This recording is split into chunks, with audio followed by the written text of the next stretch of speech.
ต่อไปนี้จะเป็นการสวดมนต์เพื่อความเป็นสิริมงคลแก่ชีวิตและเสริมบุญบารมีให้ตนเองจึงขอเชิญชวนท่านสาธุชนทั้งหลายได้ร่วมกันสวดมนต์เจริญจิตภาวนาเป็นลำดับสืบไปบทบูชาพระรัตนตรัยอิมินาสการเรนะพุทธังอภิปูชยามิอิมินาสการเรนะธัมมังอภิปูชยามิอิมินาสการเรนะสังฆังอภิปูชยามิ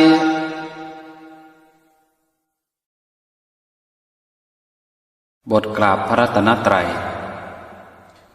อะระหังสัมมาสัมพุทโธภควาพุทธังภควันตังอภิวาเทมิสวากขาโตภควตาธัมโม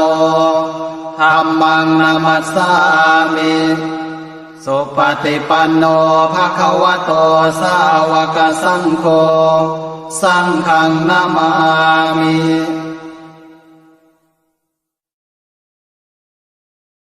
บทนมัสการพระพุทธเจ้านะโมตัสสะภะคะวะโตอะระหะโตสัมมาสัมพุทธัสสะนะโมตัสสะภะคะวะโตอะระหะโตสัมมาสัมพุทธัสสะนะโมตัสสะภะคะวะโตอะระหะโตสัมมาสัมพุทธัสสะ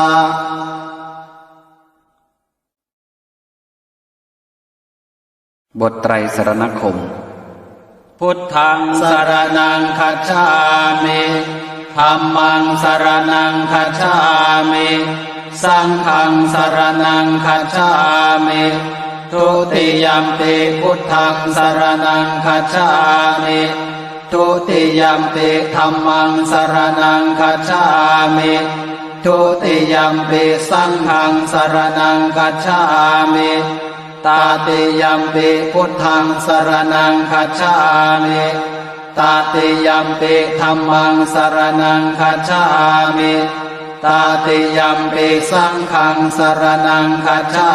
มิ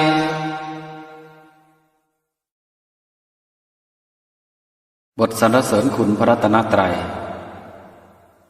อิติปิโสภควาอะระหังสัมมาสัมพุทโธเวชชาจารณะสัมปันโนสุขโตโลกวิทูอนุตตโรปุริสธรรมสารถิสัทธาเทวมนุสานังพุทโธภควาติสวากขาโตภควตาธัมโมสันทิฏฐิโกอากาลิโกเอหิปัสสิโกโอปานายิโกปัจจตังเวทิตาโพวินโยหิติสุปฏิปันโนภควโตสาวกสังโฆโอชุปฏิปันโนภควโตสาวกสังโฆยายาปฏิปันโนภควโตสาวกสังโฆสามีจิปฏิปันโนภควโตสาวกสังโฆญาติทางจัตตาริปุริสายุคานิอัฏฐาปุริสปุคลาเอสะภควโตสาวกสังโฆอาหุนายโยปาหุนายโยทักขินายโยอัญชลีการณิโยอานุตตรังปุญญเขตังโลกัสสาติ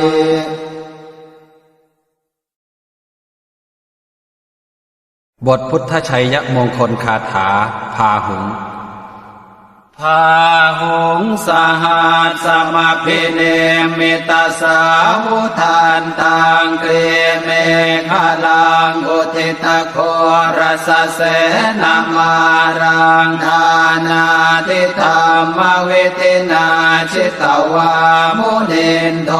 ตันเตชะสาภวตุเมชยมังคลานิ มาราติเรกมพิโยจิตตสาภาราติงโครามปนารวกมากมธาทยาขังขันติสุทันตเวทินาชิตวามุนินโทตันเตชะสาภวตุเมชยมังคลานินาราคิริงขจวรังอติมาตะโพตังทาวากิจังกมสสเนวสุธารุนันตังเมตัมปุเส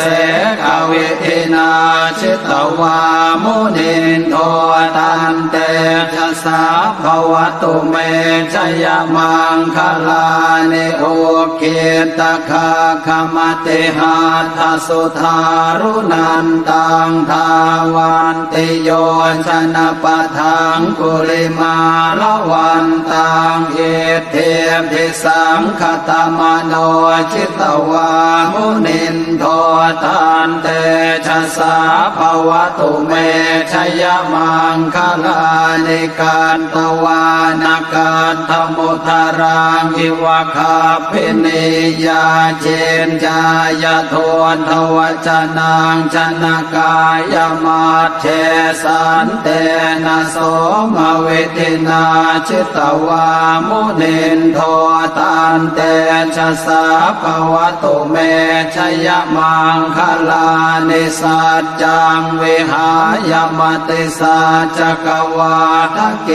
ตุงวาทาภิโรปิตมนังอติอันทภูตังปัญญาปเทปัจฉลิโต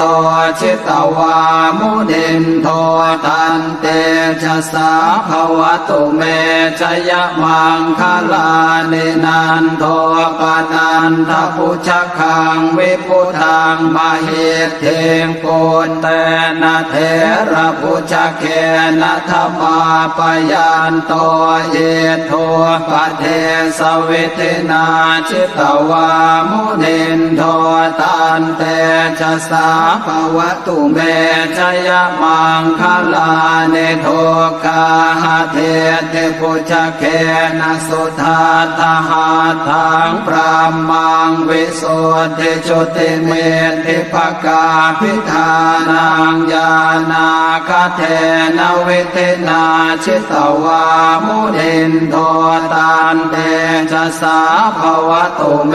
ชยมังคลานิเอตาปิโพธชยมังคลาอัตถคาถาโยวาจโนดินาทิเนสารเตมตันเทหิตวานะเนกวิวิธานิจุปันทวานิโมกขังสุขังปฏิฆามัยยนโรสปัญโย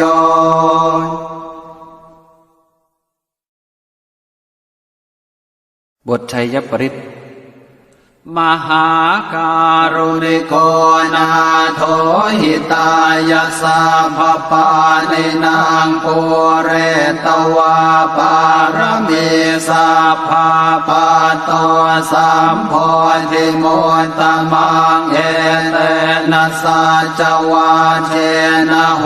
ตุเมชยมังคลังชยันโตโพธิยาโมเล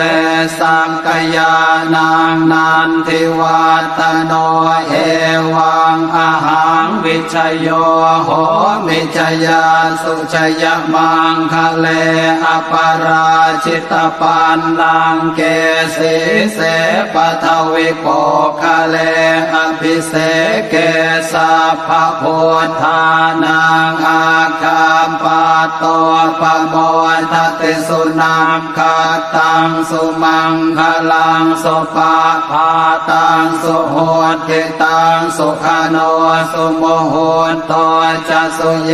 ทังพระมจาริสุปทาคินังกายกรรมังวาจากรรมังปทาคินังปทาคินังมโนกรรมังปณิทิเตปทาคินั ปะทางกินานิกาตวานลพันตาเทปะทางกิเนภวตุสัพพมังคลังราคันตุสัพพเท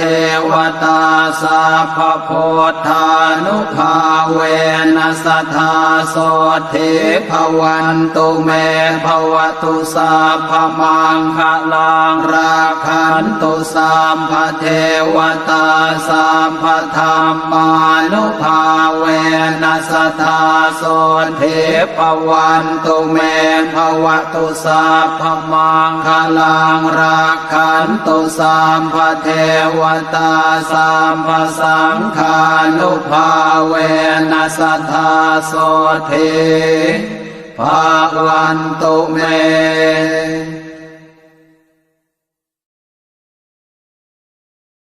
บทสวดธรรมจักรกัปปวัตตนสูตรอนุตตรังอภิสัมโพธิงสัมพุจิตวาตถาคโตปัทมังยังอเทเสสิธรรมจักกังอนุตตรังสัมมาเทวาปวัตเตนโต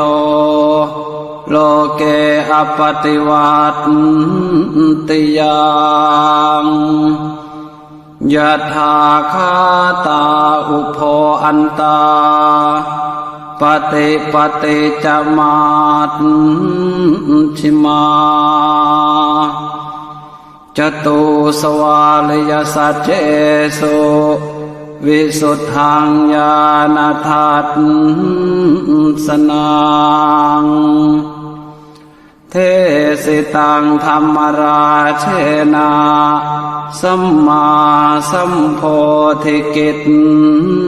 ตนังนาเม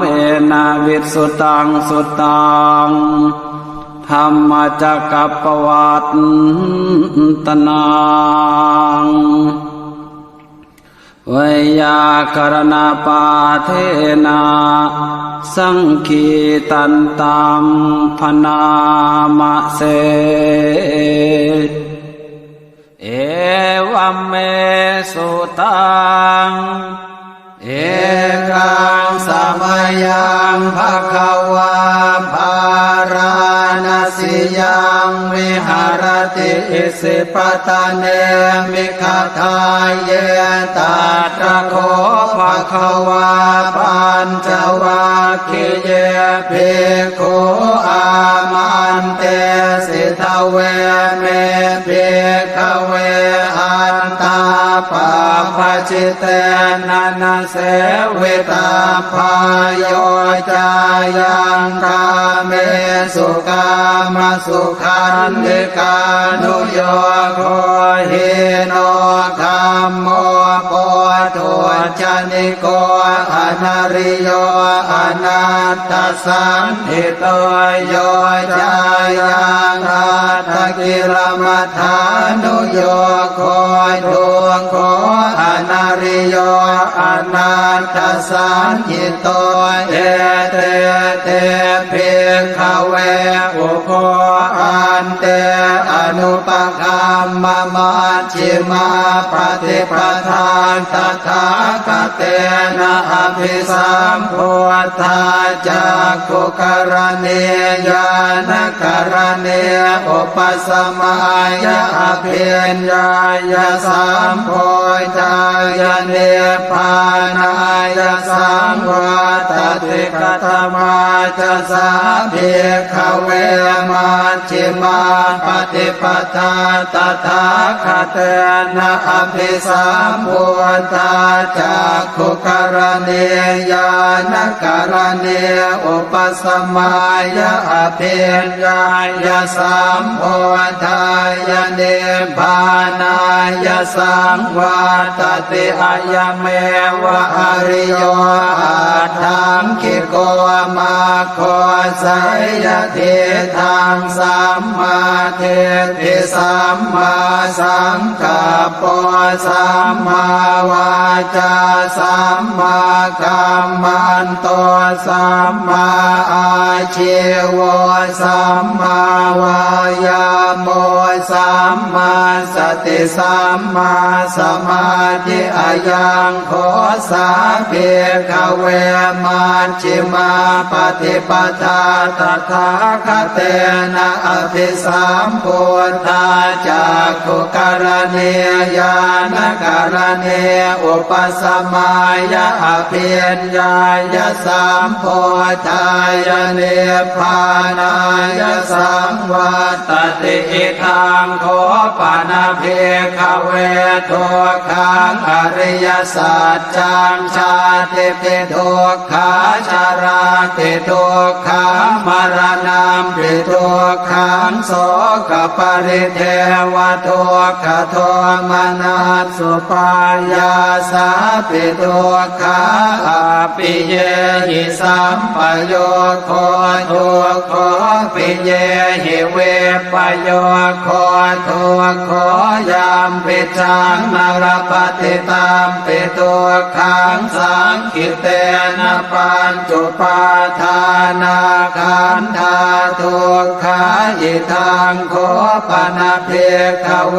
ทุกขสมุทัยโย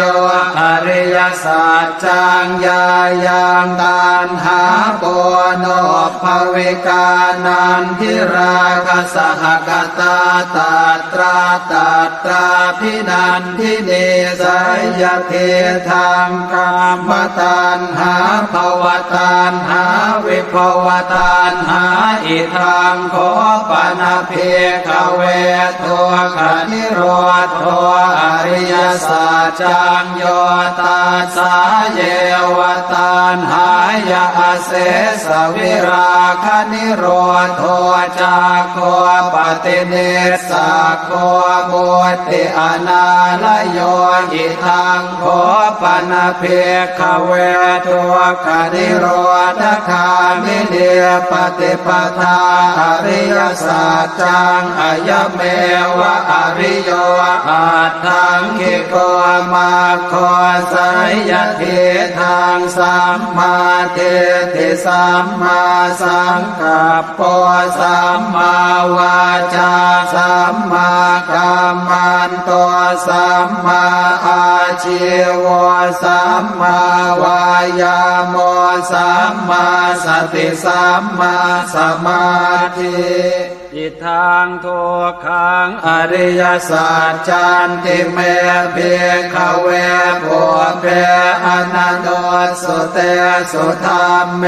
สุจักขุงอุทธปาทิญาณังอุทธปาทิปัญญาอุทธปาทิวิชชาอุทธปาทิอาโลโกอุทธปาทิตังโคปนิทังทุกขังอริยสัจจังปริญญายันติเมเพขเวโภเพอนันโนสุเตสุธรรมเมสุจักขุงอุทธปาทิญาณังอุทธปาทิปัญญาอุทธปาทิวิชชาอุทธปาทิอาโลโกอุทธปาทิตังโคปนิทังทุกขังอริยสัจจังปริญญาตันติเมภิกขเวโภเพอนันโนสุเตสุธรรมเมสุจักขุงอุทธปาทิญาณังอุทธปาทิปัญญาอุทธปาทิวิชชาอุทธปาทิอาโลโกอุทธปาทิอิทังทุกขสมุทัยโยอริยสัจจันติเมภิกขเวโภเพอนันโนสุเตสุธรรมเมสุจักขุงอุทธปาทิญาณังอุทธปาทิปัญญาอุทธปาทิวิชชาอุทธปาทิอาโลโกอุทธปาทิตังโคปนิทังทุกขสมุทัยโยอริ ยสัจจังปหาตาพันติเมเพียขเวปุเพอนันโนสุเตสุธรรมเมสุจักขุอุตตปาทิญาณังอุตตปาทิปัญญาอุตตปาทิวิชชาอุตตปาทิอาโลโกอุตตปาทิตังโคปนิทังตัวขสมุทัยโยอริยสัจจังปะเหนันติเมเพียขเวปุเพอนันโนสุเตสุธรรมเมสุจักขุอุทธปาทิญาณังอุทธปาทิปัญญาอุทธปาทิวิชชาอุทธปาทิอาโลโกอุทธปาทิอิทังตัวขันธิโรโทอริยสัจจันติเมภิกขเวปุเพอนันโนสุเตสุธรรมเมสุจักขุอุทธปาทิญาณังอุทธปาทิปัญญาอุทธปาทิวิชชาอุทธปาทิอาโลโกอุทธปาทิตังโคปนิทังตัวขันธิโรโทอริยสัจจังสัจจิกาตาพันติเมภิกขเวปุเพอนันโนสุเตสุธรรมเมสุจักขุอุทธปาทิญาณังอุทธปาทิปัญญาอุทธปาทิวิชชาอุทธปาทิอาโลโกอุทธปาทิตังโคปนิทังตัวขันธิโรโท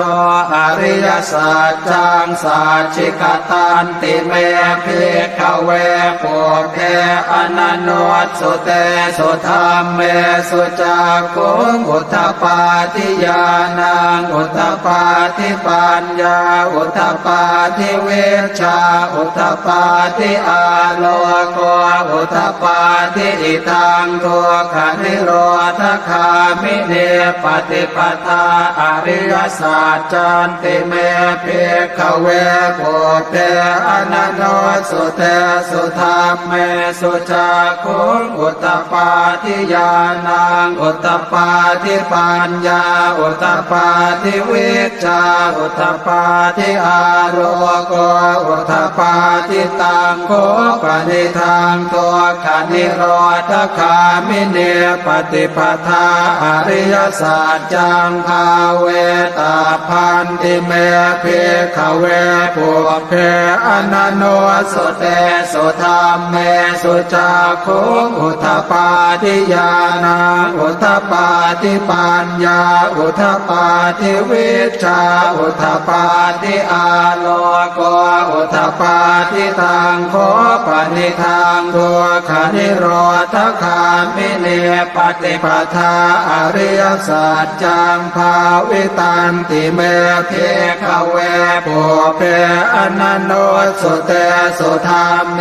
สุจักขุอุทธปาทิญาณังอุทธปาทิปัญญาอุทธปาทิวิชชาอุทธปาทิอาโลโกอุทธปาทิยาวะเกวันจะเมภิกขเวอิเมสุจตุสุอริยสัจเจสุเอวันติปริวัตตังภวาทัสสะกาลังยะถาภูตังญาณทัสสะนังนะโสวิสุทธังอโหสิเนวตาวาหังเภิกขเวสะเทวะเกโลเกสมาระเกสะพรามเกสะสมณพราหมณิยาปัจจายสะเทวมนุสายะอนุตตรังสัมมาสัมโพธิอภิสัมโพธิปัจจัญญาสิงยะโตจะโคเมภิกขเวอิเม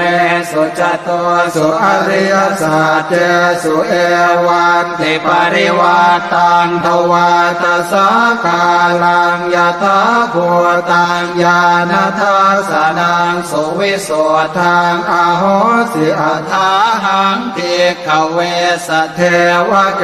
โลเกสมาระเกสพรามเกสสมณพราหมณิยาปัจจายสเทวมโนสายอนุตตรังสัมมาสัมโพธิอภิสัมพุทโธปัจจัญญาสิงญาณัญจปนเมทัสสนังอุทปาทิอโคปาเมวิโมติอายมันติมาชาตินาทิธานิปุนาภโวติอิตมโวจะภะคะวาอาตมนาตัญจวัคคิยาเพโคภะคะวะโตภาสิตังอภินันโทหิมาสมิงจัปนวายาการณาสมิงพันยมาเนอายัสสมโตโกนัญญาสวิรชังเวตมลังธรรมจักขุงอุทปาทิยังเกณจิสมุทัยธรรมังสัพพันตังนิโรธธรรมันติภวติเตจะภะคะวตาธรรมจักเกภูมาเทวาสัทธมนุสสาเวสุเอตัมภะคะวตาภาราณสิยังอิสิปตะเนมิคทายเยปโนตรังธรรมจักกังปวัตติตังอาปฏิวัติยังสัมมเนนวาพรหมเนนวาเทเวนวามาเรนวาพรหมุนาวาเจนะจิวาโรกัสมินติภูมานังเทวานังสัทธังสุตวาจาตุมมหาราชิกาเทวาสัทธมนุสสาเวสุงจาตุมมหาราชิกานังเทวานังสัทธังสุตวาตาวติงสาเทวาสัทธมนุสสาเวสุงตาวติงสานังเทวานังสัทธังสุตวายามาเทวาสัทธมนุสสาเวสุงยามานังเทวานังสัทธังสุตวาตุสิตาเท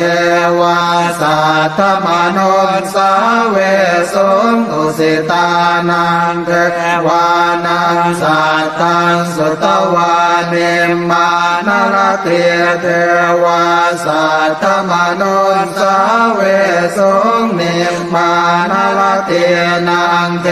วานังสัทธังสุตวาปรเนมิตวสวัตติเทวาสัทธมนุสสาเวสุงปรเนมิตวสวัตตินังเทวานังสัทธังสุตวาพรหมปริสัชชาเทวาสัทธมนุสสาเวสุงพรหมปริสัชชานังเทวานังสัทธังสุตวาพรหมปโรหิตาเทวาสัทธมนุสสาเวสุงพรหมปโรหิตานังเทวานังสัทธังสุตวามหาพรหมเทวาสัทธมนุสสาเวสุงมหาพรหมานังเทวานังสัทธังสุตวาปริตาภาเทวาสัทธมนุสสาเวสุงมริตาภานังเทวานังสัทธังสุตวาอัปปมานาภาเทวาสัทธมนุสสาเวสุงอัปปมานาภานังเทวา นังสัตตังสุตวาอาภัสสราเทวาสัทธมนุนสาเวสุงอาภัสสรานังเทวานังสัตตังสุตวาปริตตสุภาเทวาสัทธมนุนสาเวสุงปริตตสุภานังเทวานังสัทธังสุตวาอัปปมาณสุภาเทวาสัทธมนุนสาเวสุงอัปปมาณสุภานังเทวานังสัทธังสุตวาสุภกินหกาเทวาสัทธมนุนสาเวสุงสุภกินหกานังเทวานังสัทธังสุตวาเวหาภลาเทวาสัทธมนุนสาเวสุงเวหาภลานังเทวานังสัทธังสุตวาอวิหาเทวาสัทธมนุนสาเวสุงอวิหานังเทวานังสัทธังสุตวาอัตตาปาเทวาสัทธมนุนสาเวสุงอัตตาปานังเทวานังสัทธังสุตวาสุทันสาเทวาสัทธมนุนสาเวสุงสุทันสานังเทวานังสัทธังสุตวาสุทัสสิเทวาสัทธมนุนสาเวสุงสุทัสสินังเทวานังสัทธังสุตวาอากเนทกาเทวาสัทธมนุนสาเวสุงเอตัมภควตาภาราณสิยังอิสิปตะเนมิขทาเยอนุตตรังธรรมจักกังปวัตติตังอาปฏิวัติยังสมเนนวาพรามเนนวาเทเวนวามาเรนวาพรามมุนาวาเกณจิวาโรกัสสมิเนอิติหะเตนะคะเนนะเตนะโมโหเตนะยาวะพรามโลกาสัตโตอาโภคาจิอายัญจะทัสสะหัสสิโลกธาตุสังกัมปิสัมปะกัมปิสัมปะเวติอาปมาโนจะโอลาโรโอภาโสโลเกปาตุระโห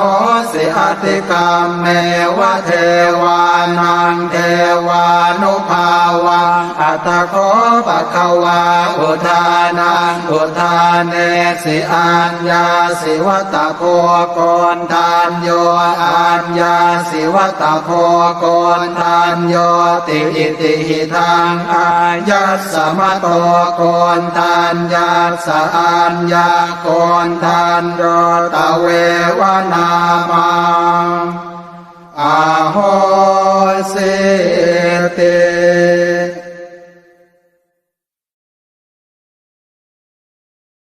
บทแผ่เมตตาให้ตนเองอหังสุขิโตโหมิขอให้ข้าพเจ้ามีความสุขนิททุกโขโหมิขอให้ข้าพเจ้าปราศจากความทุกข์อเวโรโหมิขอให้ข้าพเจ้าปราศจากเวรอัพยาปัชโชโหมิขอให้ข้าพเจ้าปราศจากอุปสรรคอันตรายทั้งปวงอนีโคโหมิขอให้ข้าพเจ้าปราศจากความทุกข์กายทุกใจสุขีอัตตานังปริหารามิขอให้ข้าพเจ้ามีความสุขกายสุขใจรักษาตนให้พ้นจากทุกภัยทั้งสิ้นเถิดบทแผ่เมตตาให้สรรพสัตว์สัพเพสัตตาสัตว์ทั้งหลายที่เป็นเพื่อนทุกข์เกิดแก่เจ็บตายด้วยกันทั้งหมดทั้งสิ้น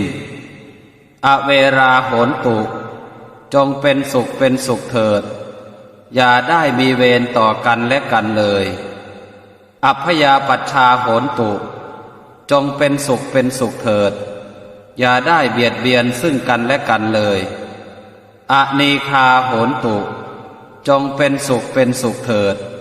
อย่าได้มีความทุกข์กายทุกข์ใจเลยสุขีอัตตานังปริหารันตุ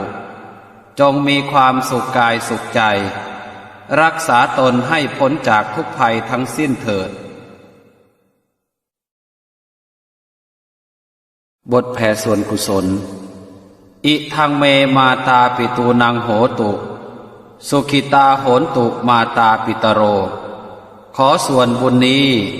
จงสำเร็จแก่มารดาบิดาของข้าพเจ้าขอให้มารดาบิดาของข้าพเจ้ามีความสุขอิทังเมยาตีนังโหตุสุขิตาโหนตุยาตโยขอส่วนบุญนี้จงสำเร็จแก่ญาติทั้งหลายของข้าพเจ้าขอให้ญาติทั้งหลายของข้าพเจ้ามีความสุข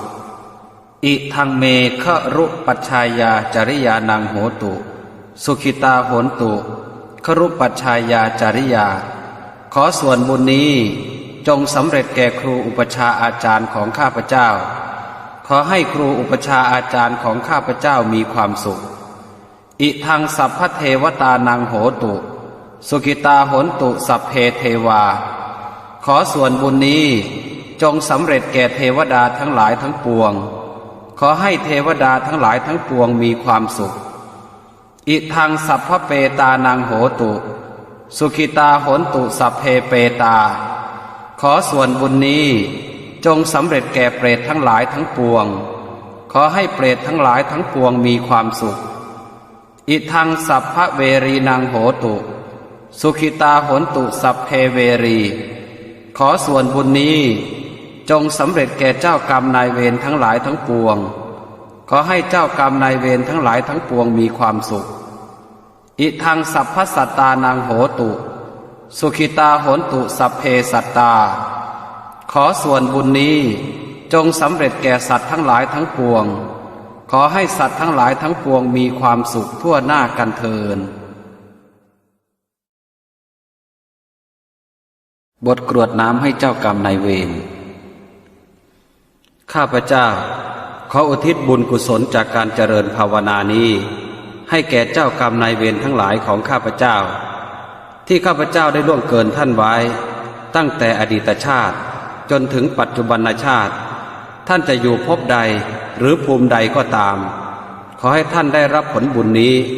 และโปรดอโหสิกรรมและอนุโมทนาบุญแก่ข้าพเจ้าด้วยอำนาจบุญนี้ด้วยเทิน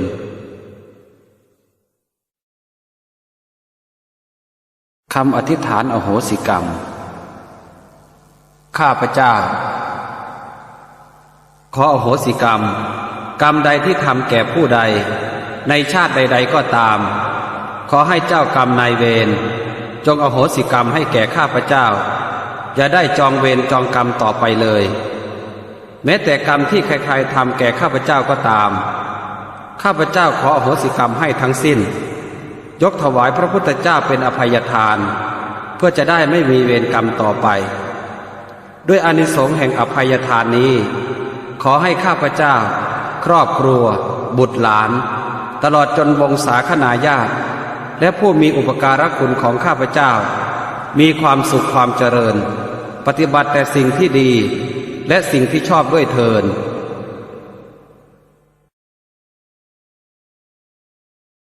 คำอธิษฐานขอพร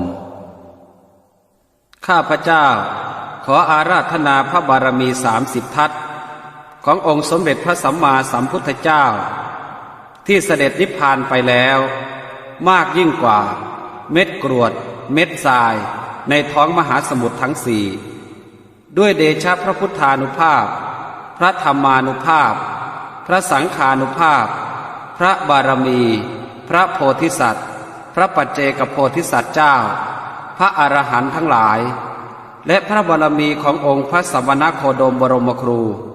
ขอได้ส่งพลังมายังตัวข้าพเจ้า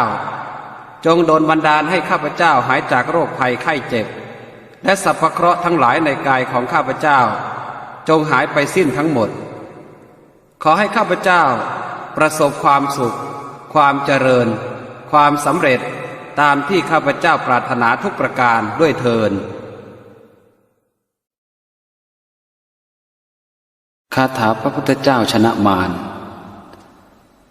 ปัญจมาเรชิโนนาโถปัตโตสัมโพธิมุตตมังจตุสัจจังปกาเสติธรรมจักกังปวัตตยิ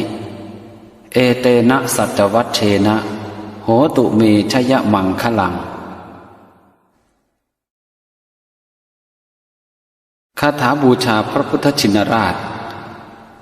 อิเมหินานาสการเรหิอภิปูชิเตหิ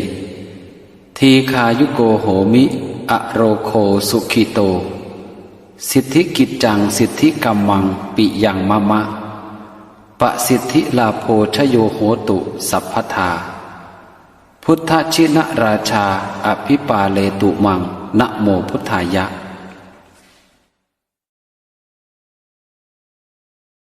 คาถาพระพุทธเจ้าหลวงร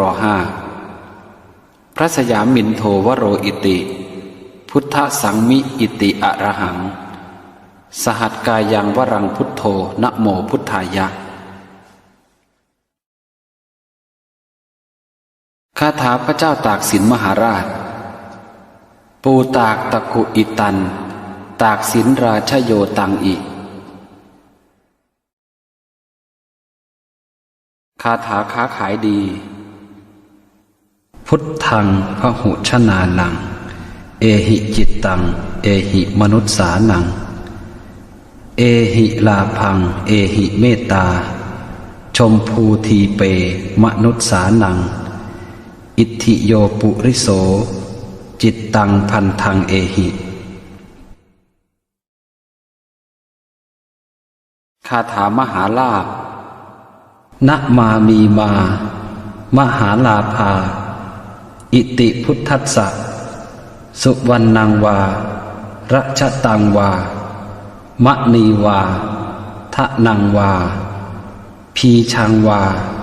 อัตถังวาปัตถังวาเอหิเอหิอาคัจฉัยยะอิติมีมานะมามิหัง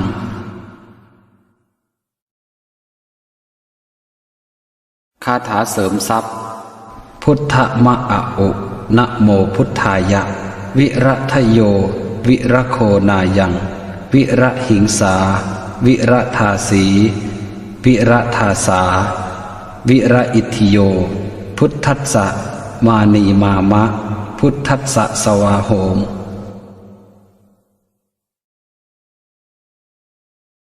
ขออนุโมทนาบุญกับทุกท่านที่ได้สวดมนต์ไหว้พระอยู่เป็นประจำอย่างสม่ำเสมอ